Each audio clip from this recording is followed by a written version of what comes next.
ಗಜಲ್ ಹಾಡುವುದರ ಮೂಲಕ ಕೊಂಚ ಬದಲಾವಣೆ ನೀಡ್ತಾ ಇದ್ದಾರೆ ಶ್ರೀಮತಿ ಫರಾ ದಿಬಾರ್ ಅವರು.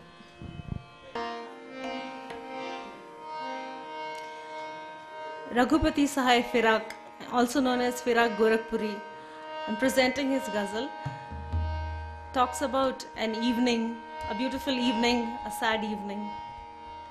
Rag is Bhoop Kalyan.